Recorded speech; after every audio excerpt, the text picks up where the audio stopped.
The live guest, the Thomas Wasson, our freight enterprise truckie, I guess. Extraordinaire person. Add a few extra words to the title. We're good. Blah, blah, blah. Nouns, nouns, verbs, nouns, and titles.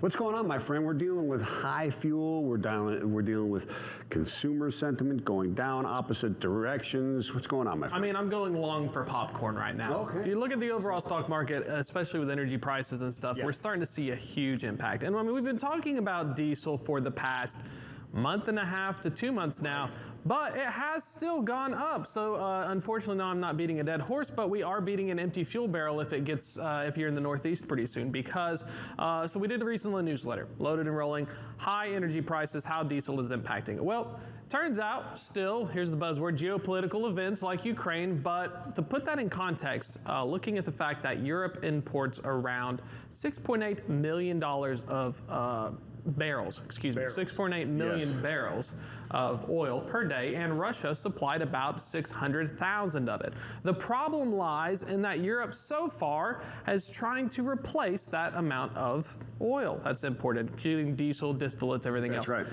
And so far they're only 1/3 of the way successful. So they're still kind of buying some stuff while everything's going on. This runs into a problem because the United States, we're exporting our refineries and everything. So we're in a situation where not only is diesel and other oil going up, but it's incentivizing us to export more towards Europe to help cover this crippling deficit that they're dealing with. And so it puts us in a weird situation. We look at the Northeast and inventory levels. Not only is it to where the pandemic shut down a lot of refineries, but in the past 15 years, the Northeast lost about 7 of its 15 oil refineries. And it takes about a year to restart them. When the pandemic happened, collapse in demand caused this situation. So we have this 1-2 punch where we thought we didn't need oil. Now we suddenly need it. Now we really need it. And it's going to be very hard to find.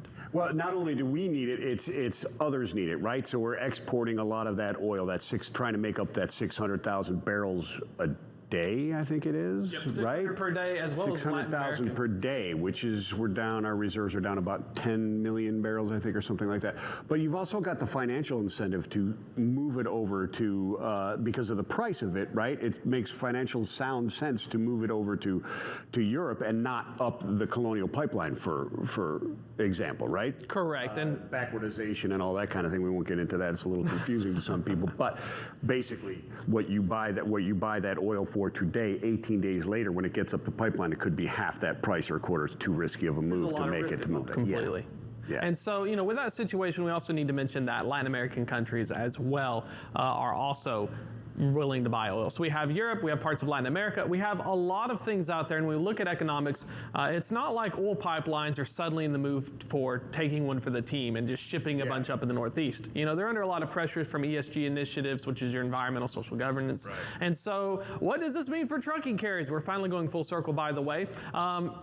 Margins are compressed more than a pair of yoga pants, unfortunately, because we're running into a situation where carriers that are smaller, owner-operators, new entrants, you name it, they are having to pay at the pump. And larger carriers, which rely on your contracted rates for most of your stabilization, they're also going to run into headwinds because even though you may have these deals where you're getting the wholesale and the discounts, it may run into a situation where you are not going to get the full amount, or maybe if you run into shortages, that doesn't matter if you have $1 off at the pump. If you can't buy it at the pump, you still have the same fundamental problem as the smaller carriers, which we are seeing on parts of the Carolinas as well as the Northeast corridor. Yeah, if reserves run out and they start rationing, you're in the same boat. And it's not always the same.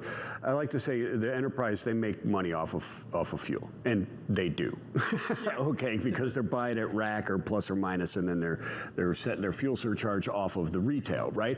But that volatility can squeeze them at times, right? They're not a one-for-one movement between those two. So it's an up and down thing for them as well. Well, that's called the fuel shuffle. I remember when hurricanes would come into my trucking days, we would go, oh yes, fuel prices are going to go up. We're going to make quite a bit once it stabilizes. The problem is, like you said, once prices are moving up, and we just saw upward movement in the past 2 weeks, large carriers are also feeling the pinch because DOE has to catch up. It's a week long. Right. Your fuel surcharge has to catch up. And the fact is that your fuel surcharge may not cover that gap. So so large trucking companies are almost holding your breath if I'm a CEO, because I'm thinking, come on, start going down so that way I can make profit. Stabilize, because once it's stabilized, then you can count on that spread, right? But it's that volatility that kind of that messes that up. There's another point to this storm that's coming. There's another front, right? And it's the dwindling loads, the consumer sentiment. Consumer sentiment is huge. I mean, just think of being the Target CEO right now and not understanding that there was a problem 3 months ago.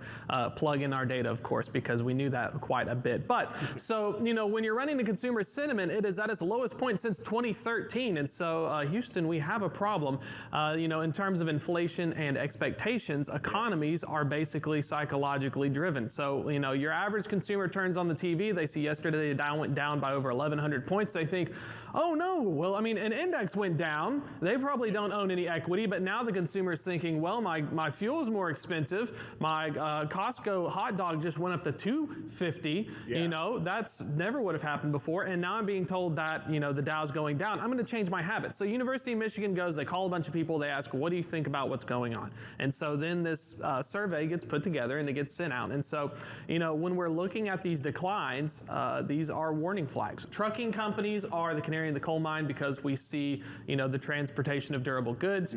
But, looking at this and looking at these steep declines, pay close attention to how this impacts our spending in the next quarter, as well as spending on services. Because if we see that consumers are spending less on services as well as goods, not only are trucking carriers going to struggle, but other parts of the overall economy as well.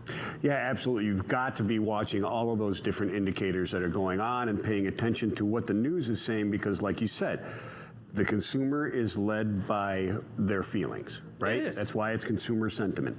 And as long as we have these things out there that people perceive are bad, then they're going to act accordingly, and they're going to start tightening up those purse strings, and they're not going to be spending money on all those goods, and they're going to stop moving. Plus, you have the opening of really society going out there, and you can go to live events, and you can travel and do these other things, which is taking demand away from durable goods and even e-commerce and those type of things, right? So it can change all that. So excellent points that are there. Thomas, where do people read your stuff at? So you can check it out at freightwaves.com/loaded and rolling. We also have FreightWaves, Loaded and Rolling, the podcast and TV show. So twice a week, check out the newsletter, full of phenomenally good stuff as well. And Excellent. always Excellent excited stuff. to be on. Thank you so much. Toss us to a quick break. We'll be right back.